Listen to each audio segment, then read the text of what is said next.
Good morning, Packers fans, and welcome back to another episode of the Pancakes and Packers Morning Show. Today, we're going to talk a bit about who had the most to gain and who had the most to lose in this NFL draft for the Packers, and how it ended up shaking out as far as which players they took and what positions they focused on. And first, we're going to start with a little bit of coffee, though. So the big thing that we didn't really talk about that kind of happened over the weekend was the health situation with the Packers. So it did come out that Kingsley Enagbare didn't actually have a full ACL tear. Gutekunst ended up saying they got pleasantly some good news on that, and so he didn't require surgery, didn't have to go under the blade, and really what that means is that he doesn't have as long of a rehab process to get back. So it sounds like he's working his way back to getting fully healthy, but he is already out and doing some things, which is probably why the Packers didn't prioritize going with an edge at some point in this draft.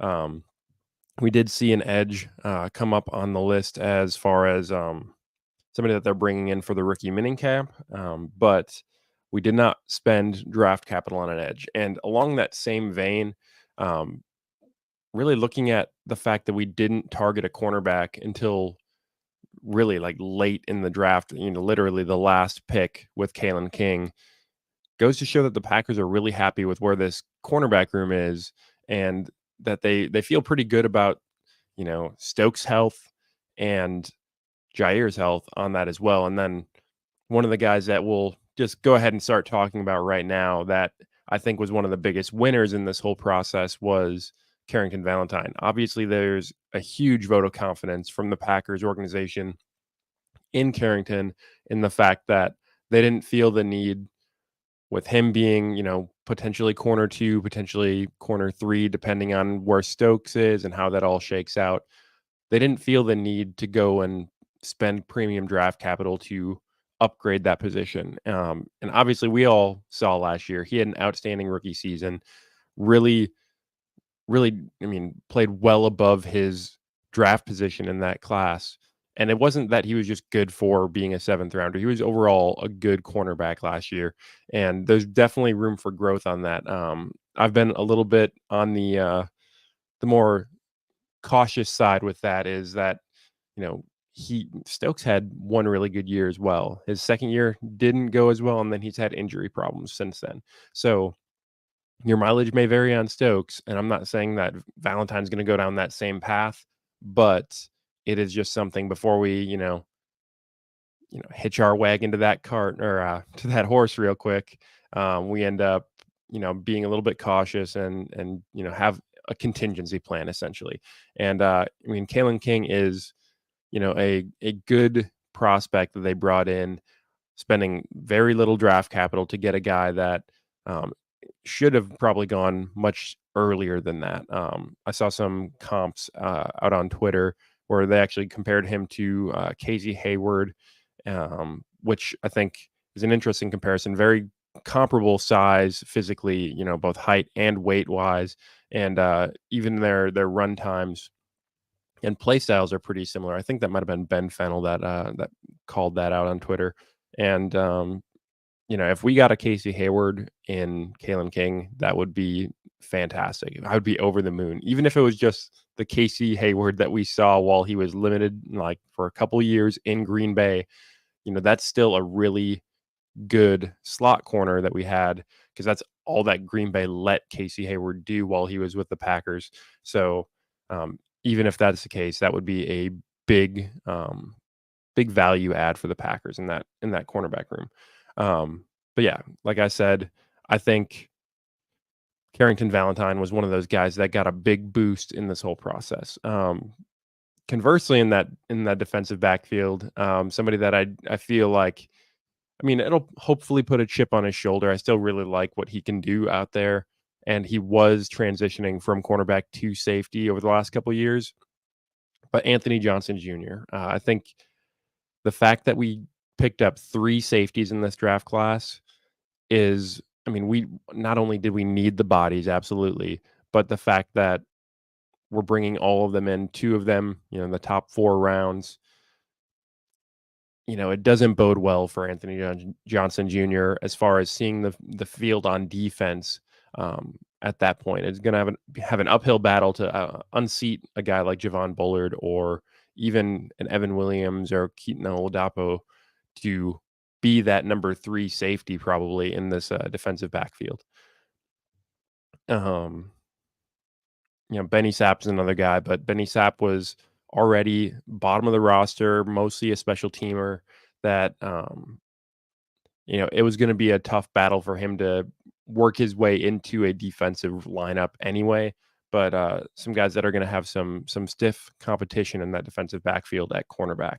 Another guy that I think has a little bit of a challenge on his hands, and I don't think he's going to back down to that challenge at all, is Sean Clifford. I've already heard a few people talk about the fact that they think Michael Pratt has the ability to unseat Sean Clifford as QB2 for this team going into 2024. And I mean, he's got the talent for sure. He is a very physically gifted quarterback, but don't rule out Sean Clifford just yet. He's had a year in the system. He performed really well on short spurts of time when he did see the field, whether it's preseason or a few times during the regular season last year. But I think he's game for the fight. And Sean Clifford, while it's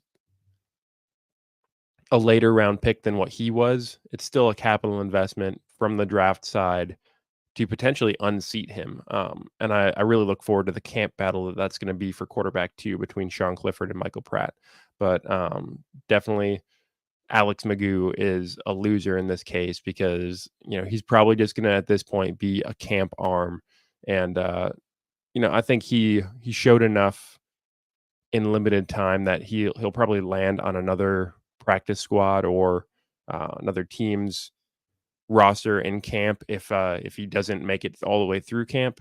So he's got a good shot to land on his feet. But the fact that we've got Pratt now is probably the beginning of the end in Green Bay for Alex Magoo. I've also heard a lot of people talk about A.J. Dillon as a loser in this whole process. And I know Daniel Jeremiah talked about Marshawn Lloyd being his running back 1. I've also heard some stirs of people not thinking that he's ready to be a 3-down back and to carry a bulk of the load. I don't know that A.J. Dillon's job with the signing or the drafting of Marshawn Lloyd is on the line. I know the contract is such that he doesn't have a huge guarantee that he's going to make the roster because the Packers don't lose a whole lot if he doesn't make the roster. But I think with such a fresh backfield, all brand new faces for the most part, you want to keep some stability there. And I think A.J. Dillon is going to stick around at least through 2024 because of the familiarity he has with all of the offensive players, with the scheme. And I think really they rely upon him a lot in the last couple of seasons. So I think he's going to be a bit of a security blanket for the Packers offense and Jordan Love as they kind of work Josh Jacobs into the fold and they bring guys like Marshawn Lloyd into the fold. So I think A.J. Dillon is probably safe, but he's definitely going to be in a fight for touches in that backfield with Josh Jacobs and Marshawn Lloyd. Another area in general, I think that should have a big vote of confidence in all of this is the receiver room. And I specifically showed Bo Melton on the thumbnail for this video because Bo Melton and really Malik Heath are the bottom end of that receiver room. And that's not to say that their quality is comparative to that being the bottom of that room. It just speaks to the volume of talent that they have at the receiver position. And I think the fact that they didn't draft a receiver goes to show that they're really satisfied with all of the pieces that they have in that receiver room, whether it's guys like Watson and Dobbs, who are coming up sooner on contracts than the rest of these guys. And obviously, Jaden Reed led the team in receiving last year. Dontavion Wicks was a huge surprise to a lot of people in his production last year, and I think he's poised to have a leap in year two going forward. And then obviously, Melton made the most of his opportunities, and Heath coming in as a UDFA last year demanded a spot on that roster, and he earned it. So overall, I know Matt LaFleur has talked a lot before about essentially that receiver room being a basketball team. You want guys of different sizes. So you've got your point guards, you've got your shooting guards, your power forwards, and Heath was more of that power forward center type, that big body, physical guy, going to really wreck some guys in the run game as a blocker. And then you've got the shiftier, quick guys like Reed, and then there's that kind of middle shooting guard range of Dontavion Wicks and Romeo Dobbs as well. Really, that whole receiver room is pretty well set up, and that's not even to mention 7th round pick from last year, Grant Dubose, who could very well have made that roster last year, but just didn't have a whole lot of time due to health on the field towards the end of training camp, and ended up being able to be stashed on that practice squad for the Packers. And then on the offensive line, I think, is a spot where we could potentially see a lot of movement and a lot of shifting of positions there. We've got a lot of versatility along that offensive line, whether you look at all the guys that could play left tackle. You've got Rasheed Walker, Elton Jenkins has played there before, Zach Tom has played there before. You look at the rookie class, and Jordan Morgan was a left tackle in college. I think Jacob Monk, he played all the positions along the offensive line except left tackle, because while he was at Duke for the most time, Graham Barton kind of had that locked down. And then, I mean, that's not to mention the guys like Tenuto, I think, primarily played left tackle through camp and the preseason before he was injured. And there's a lot of guys that have the versatility to play left tackle. I think where some of that comes down to, though, is where is everybody's best position. And even once again during the press conference, Matt joked about how the press loves to hear him talk about the best 5 on the field, but he did say that Jordan Morgan is going to start out at tackle, not to say start as in start the game for beginning the regular season or preseason even, but that's going to be his primary position initially, will be tackle. And then depending on how things go, where they want to move forward, he could potentially kick inside. Again, they believe that Jordan Morgan can play all 4 positions. Jacob Monk, I mentioned, has a lot of versatility, but interestingly was announced at the draft as a center. So I think that'll be his primary position. But then you look at that center position, and Josh Myers is going to have a lot of competition, whether they do move forward with the idea of kicking Tom inside, and that's his primary competition, or if you're going to look at Jacob Monk as somebody that's going to potentially challenge there. And then last season during camp, Sean Ryan and John Runyon Jr. also competed at that center position with Josh Myers. Although Myers ended up coming away ultimately with that job, there will be some competition for Josh Myers. And this being a contract year, he is going to need to put his best foot forward in order to hold on to that position. The real loser out of this group, I feel like, is probably the bottom of the roster, tackles, and Royce Newman, who, I mean, we've talked about Royce Newman before on this channel. I know a lot of Packers fans have spoken very vocally outward about their displeasure with keeping Royce Newman around on the roster. This could potentially be the year that we finally move on from Royce Newman. And part of that, why I think it's almost more likely, is the fact that he's one of the higher paid offensive linemen on this roster now, because he's further along in his career. So there's going to be more of a cap hit for Royce Newman at this point. And if he's your last offensive lineman, are they going to want to hold on to that cap space on the roster when you could potentially have somebody like a Jacob Monk or a Travis Glover who is of a comparable quality, um, with even potentially a higher ceiling than Royce Newman. I think they would opt to go with the youth and the cap savings on that one. Um, and then I think the last spot where I think there's a little bit of a loser in this whole process, and it's not even that he's losing; he's really just going to reprise his whole third linebacker role again, and that's Isaiah McDuffie. And Isaiah McDuffie, coming in, like I've spoken a little bit about how he had that 1 year at Boston College where Hafley was the head coach. His grades per PFF actually dropped that year, and I don't know whether or not he is going to be a perfect fit. He's definitely developed and grown a lot. He actually, in a lot of cases, played to the level or better than Campbell last year when he was in. Granted, on fewer snaps. But the fact that we drafted Edgerrin Cooper, I think it's going to be a tough battle to keep Edgerrin Cooper off the field. Just watching a little bit of the highlights, haven't dove too deep into any like full games of his yet.